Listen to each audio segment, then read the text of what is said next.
Selamat pagi, selamat malam, selamat sore, Bu, Pak Janur, dan juga teman-teman. Kami dari kelompok 2 akan mempresentasikan kasus hukum pidana yang telah kami rangkum dalam infografis kali ini. Jadi perkenalkan diri, nama saya Arya Junita, absen 2. Saya Antonia Tergini, absen 3. Saya Michelle Gabriela Puyung, absen 26. Jadi pada infografis pertama ini berjudulkan sopir Avanza tabrak pengendara motor hingga tewas. Dan ini kita akan membahas berdasarkan KUHP pasal 489 hingga 502. Pertama itu ada foto kejadian dari kasus ini, dan untuk identitas kejadian itu pelakunya ada Richard Tole sebagai supir, korbannya yaitu ada Deden Halim dan Arifin Wolio yang menjadi para pemotor yang ditabrak oleh Avanza warga desa Laha, kecamatan Teluk Ambon. Tanggal kejadiannya yaitu pada Rabu 1 Mei 2019 dan berlokasikan di Jalan M Putuhena, Desa Rumah 3, depan SMK 5 Ambon. Keterangan kejadian.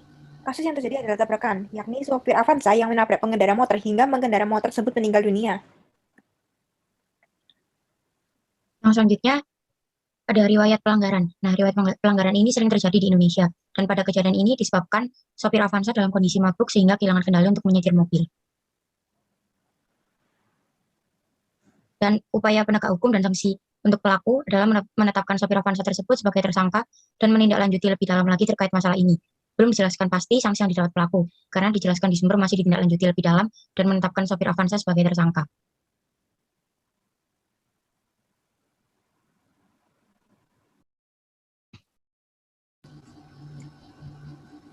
Lalu untuk teladan sikap kesadaran hukumnya, sebagai pelajar kita tidak boleh mencontoh perilaku di atas karena dapat membahayakan orang lain yang ada di sekitar kita. Dan juga kita juga masih pelajar, belum diperbolehkan untuk meminum minuman beralkohol.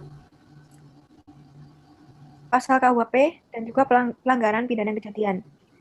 KUHP pasal 492 ayat 1 berbunyi, barang siapa dalam keadaan mabuk di muka umum dan merintangi lalu lintas atau mengganggu ketertiban atau mengancam keamanan orang lain dan atau melakukan sesuatu yang harus dilakukan dengan hati-hati atau dengan mengadakan tindakan penjagaan tertentu lebih dahulu agar jangan membahayakan nyawa atau kesehatan orang lain, diancam dengan pidana kurungan paling lama 6 hari atau pidana denda paling banyak Rp375.000. Pelanggaran pidananya yaitu menyetir dalam keadaan mabuk saat melintasi jalan raya. Next.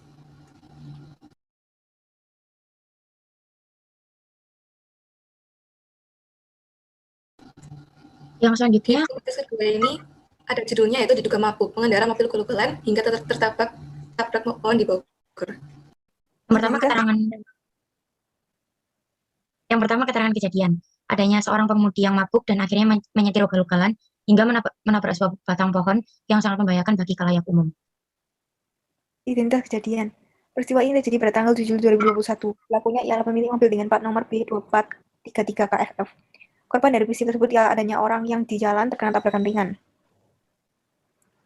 Latar belakang dari kejadian pidana ini adalah, pertama, dikarenakan pengemudi tidak mematuhi peraturan tidak tertulis, yaitu seharusnya menyetir atau berkendara harus dalam keadaan kondisi yang tidak dalam kandungan alkohol atau dalam kondisi yang sadar. Kedua, ketidaksadaran untuk menjaga keamanan bersama. Ketiga, kurangnya kesadaran untuk menjaga kadar kandungan alkohol dalam tubuh saat mengetahui dirinya akan berkendara. Kaitan dengan pasal KUHP, khususnya 489 sampai 502. Peristiwa ini merupakan sesuatu yang relevan dengan pasal yang tertera, yaitu adalah suatu perbuatan yang salah dan mempengaruhi keamanan umum atau keamanan orang banyak. Maka peristiwa ini dapat diklasifikasikan dikarenakan adanya efek atau dampak yang merugikan bagi keamanan bersama. Dapat disimpulkan bahwa peristiwa ini merupakan peristiwa yang melanggar suatu hak keamanan umum yang dimiliki oleh setiap masyarakat yang ada.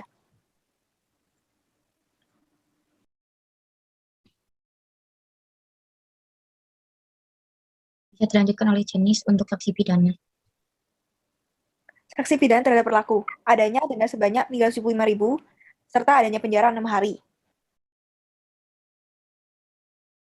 Yang selanjutnya ada sikap teladan berdasarkan kejadian. Yang pertama, mematuhi peraturan-peraturan yang terdapat di lalu lintas supaya dapat menjaga keamanan bersama. Yang kedua, sebagai generasi muda, kita harus saling mengingatkan apabila ada kesalahan yang dilakukan oleh orang lain. Yang selanjutnya, harus paham, menyadari, dan melakukan sesuatu sesuai dengan peraturan yang ada. Yang terakhir, memahami apa tindakan-tindakan yang benar dan tidak benar, supaya jangan sampai menjadi contoh perilaku yang buruk. Terakhir, upaya penegak hukum atas tindakan pelaku tersebut.